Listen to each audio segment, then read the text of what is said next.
Salut Julien, Salut Pablo. merci d'avoir accepté mon invitation. Julien, tu es docteur en sciences politiques, spécialiste du Proche-Orient. Justement, la situation est d'ores et déjà dramatique en Palestine. La tension est à son maximum et on fait état de plus de 100 Palestiniens et de 7 Israéliens tués. D'abord, comment on en est arrivé là? Le 28 avril dernier, l'historien et journaliste Dominique Vidal nous disait que Netanyahou voulait provoquer une troisième intifada pour sauver son trône après les élections. Tu partages ton point de vue.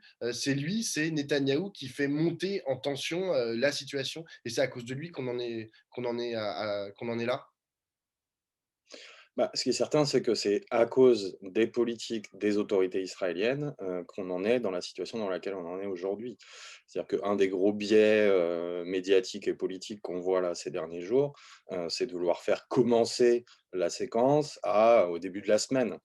Ouais. Alors qu'en réalité, alors on va pas remonter jusqu'en 1948 quoi, mais on s'inscrit quand même dans une séquence, longue, et en ce qui concerne spécifiquement Jérusalem, il y a pas besoin de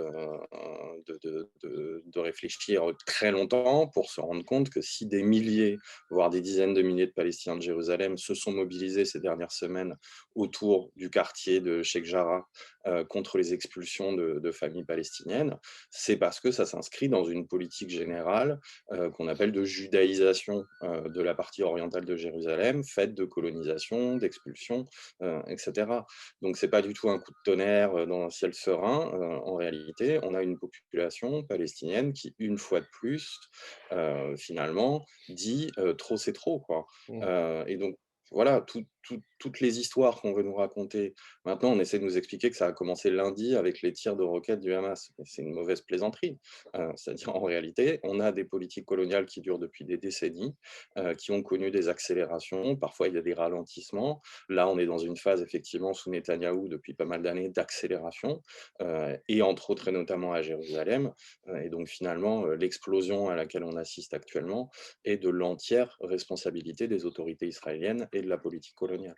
Donc, d'après toi, ce à quoi on est en train d'assister actuellement, c'est une opération israélienne dont genre, tu penses qu'on peut entrevoir la fin à court terme, ou bien c'est le début d'un engrenage, enfin, comme tu as l'air de le dire, puisque tu le situes dans une histoire qui est un peu plus longue, c'est un engrenage qui peut aller beaucoup plus loin que là où finalement ce conflit n'est jamais allé. C'est-à-dire une épuration encore, enfin une guerre qui serait plus une guerre larvée. Enfin, on peut parler là à chaque fois on parle de quelques milliers de morts et c'est dramatique. Mais est-ce on pourrait penser enfin, que ça devienne un truc avec des dizaines, voire des centaines de milliers de morts, une guerre plus totale en fait?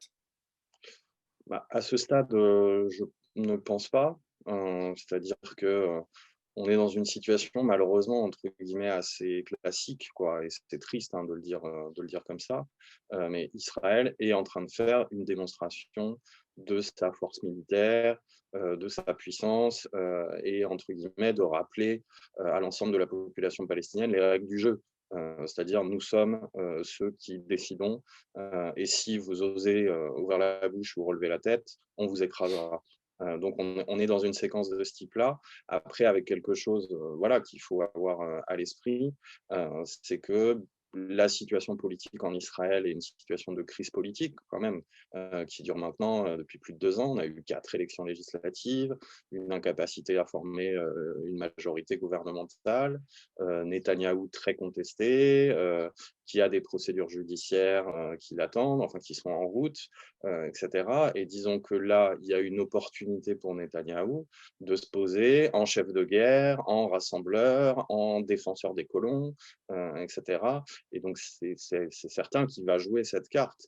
Avec les conséquences dramatiques qu'il peut y avoir pour la population palestinienne. Mais je le dis juste pas de côté ou je ne sais pas, mais c'est que quand bien même on dirait que il y a eu des provocations supplémentaires de la part des autorités israéliennes, des colons, etc., il ne faut pas sous-estimer le fait que la colère de la population palestinienne, elle est là, elle est sourde, elle est larvée, elle est forte, et que c'est normal qu'elle explose au bout d'un moment, parce que la situation quotidienne que vivent les Palestiniens est absolument indigne, intolérable, quel que soit l'endroit où ils et elles vivent. Et donc finalement, quelque part, c'est presque normal que quand les provocations franchissent des caps supplémentaires, et au-delà même des provocations, quand la menace est de plus en plus forte, d'être expulsé, d'être lynché, etc., c'est logique que la population palestinienne entende se défendre et se soulève pour protester contre l'oppression et les violences. Alors, tu parles d'expression de la colère du peuple palestinien.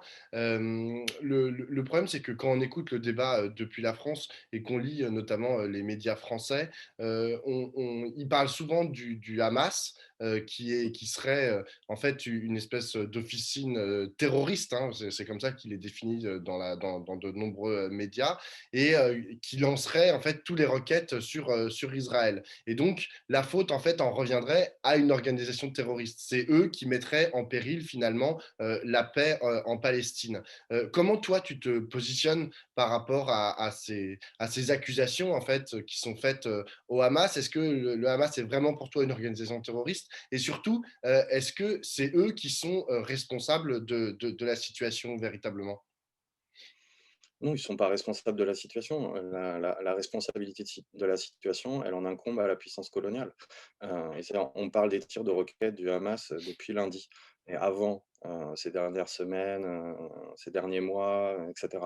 Est-ce qu'on avait assisté à des tirs de centaines de roquettes, etc., du Hamas? Absolument pas. Par contre, ces derniers mois, ces dernières années, on a assisté à la poursuite de la politique coloniale, avec des expulsions, avec en 2 ans, il y a eu 170 morts, il y a eu 1 200 personnes palestiniennes qui ont eu leur maison détruite, il y a eu 11 000 Palestiniens qui ont été arrêtés, il y a eu, etc. Tous les jours, il y a cette politique-là. Et le problème, c'est de se focaliser, entre guillemets, sur les moments de tension militaire visibles. Et ça occulte la réalité quotidienne de l'occupation. On n'est pas dans une situation de conflit armé qui, de temps en temps, ressurgirait, et entre deux séquences de tension militaire, ce serait calme. Non, c'est pas calme en fait de se faire expulser, de se faire arrêter, de se faire contrôler tous les jours, de se faire priver de ses droits, de vivre sous blocus, de vivre dans des camps de réfugiés, etc. C'est pas calme. C'est une violence quotidienne qui est infligée aux Palestiniens. Et il y a cette espèce de tropisme des responsables politiques occidentaux et d'une partie des grands médias, qui est de ne parler de la situation en Palestine que quand il y a des moments de tension militaire où des Israéliens sont touchés. Parce que, parce que des moments de tension militaire, il y en a d'autres, hein. Gaza est régulièrement sujette non seulement à un blocus, mais aussi à des bombardements. Donc, c'est dans tout ça qu'il faut penser le moment qu'on est en train de vivre maintenant, et c'est dans tout ça qu'il faut penser le rôle et les responsabilités, entre guillemets, du Hamas. Moi, je n'ai pas de sympathie du tout hein, pour cette organisation politique, très clairement. Je veux dire, c'est un projet de société qui est loin, loin, très loin d'être le mien. Moi, j'ai des camarades en Palestine qui, y compris, voilà, sont confrontés hein, au quotidien, au Hamas, à ses politiques, voilà. Mais dire ça, ça ne veut pas dire qu'on va se mettre à les rendre responsables de la dégradation de la situation. Je veux dire, le Hamas, c'est une organisation politique palestinienne qui appartient d'une façon ou d'une autre à ce qu'on appelle globalement le mouvement de libération nationale. Et il n'y a rien de surprenant à ce que dans des moments comme maintenant, cette organisation voilà, ait recours aux moyens qu'elle utilise traditionnellement quand elle se bat contre Israël, en l'occurrence tirer des roquettes, quelle que soit l'avis, l'apostrophe qu'on peut avoir sur la pertinence ou non de lancer des roquettes. Le problème n'est pas là. Le problème est d'identifier les causes profondes et se focaliser sur, entre guillemets, les conséquences, ça ne permettra jamais de comprendre l'évolution de la situation, et surtout, c'est un moyen commode pour les autorités des pays occidentaux. Alors, au mieux, entre guillemets, de renvoyer dos à dos les Palestiniens et Israël en disant oh là là, il y a des violences des deux côtés, il faut absolument arrêter d'être violent, il faut revenir au calme, sachant que l'occupation n'est pas considérée comme une violence. Et au pire, de se positionner comme Joe Biden vient de le faire, ou comme d'autres, sur le thème, c'est Israël qui est victime d'une agression et donc Israël a le droit de se défendre. C'est le monde à l'envers. Mmh. Israël agresse au quotidien les Palestiniens se défendent comme ils peuvent et en aucun cas, dans une situation coloniale, on ne peut renvoyer sur un pied d'égalité les 2 protagonistes. Alors, justement, là, tu viens de parler, du positionnement de certaines, chancelleries, notamment de celle des États-Unis. Emmanuel Macron, hier, dans un communiqué de l'Élysée, a fermement condamné, je cite, hein, les tirs revendiqués par le Hamas et d'autres groupes terroristes qui mettent, je cite toujours, «en grave danger la population de Tel Aviv et nuisent à la sécurité de l'État d'Israël». Est-ce que, pour toi, cette communication, elle se situe dans la continuité de la diplomatie française à l'égard du Proche-Orient ou est-ce qu'elle marque un changement? Parce on avait dans l'idée, en fait, que l'État français était plutôt, je vais le dire très rapidement et très grossièrement, plutôt pro-palestinien, ou en tout cas avait des positions souvent balancées. Là, ça a pas l'air, ça a plus l'air balancé du tout. Ouais, mais alors cette idée du positionnement spécifique de la France, Mmh, bon, elle a des racines historiques et des bases matérielles, mais disons qu'elle a quand même fait son temps. mmh, C'est-à-dire que les mandats Sarkozy, le mandat Sarkozy, le mandat Hollande, et le mandat Macron, sont quand même, l'expression, d'un alignement de plus en plus fort sur les positions israéliennes. Voilà et là, le communiqué, de l'Élysée et les différentes prises de position qu'il y a eu. Enfin voilà, Macron condamne fermement les tirs de roquettes et présente ses condoléances à Mahmoud Abbas pour les Palestiniens qui sont morts, mmh, sans condamner le la répression israélienne, les bombardements, etc.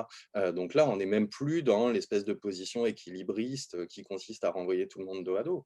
Là, on est sur un soutien quasiment explicite en réalité à l'État d'Israël, avec toujours à la fin les formules qui disent il faut en finir avec toutes les violences, il faut revenir au calme.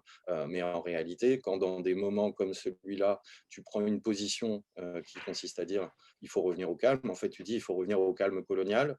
Et en fait, tu te dis il faut que les Palestiniens se taisent. mmh. Voilà, c'est ça ta position quand tu dis il faut revenir au calme. Sans dire que le calme passe par le démantèlement des colonies, la fin de l'occupation, la fin du blocus de Gaza, etc. Du coup, bon, et finalement, moi, je ne verrais pas particulièrement une rupture quoi, dans le positionnement de la France et là avec Macron mais disons la suite d'un alignement de plus en plus fort sur les positions de l'État d'Israël, qui peut se comprendre pour des raisons de politique intérieure, pour des raisons de politique étrangère, voilà, et qui finalement n'est pas surprenant et qui va jusqu'à l'interdiction de manifester à Paris. Mais souvenez-vous que c'était déjà le cas à l'été 2014, sous Hollande et Valls. Hein. On nous avait déjà interdit de manifester. J'ai une dernière question, Julien. La gauche française avait, alors pour le coup, tout à l'heure on parlait de l'État français, mais là je parle de la Mmh. gauche française, avait plutôt une tradition de solidarité avec le peuple palestinien. Aujourd'hui, c'est encore le cas, par exemple, avec le NPA dont tu fais partie, mais aussi avec la France insoumise ou le Parti communiste. Mais où sont les autres? On a beaucoup parlé des réactions de notre exécutif, mais comment tu juges les réactions de la gauche française? Bah, si j'étais poli, je dirais timide, mais disons qu'il y a toute une partie de la gauche, mais alors avec beaucoup de Oui.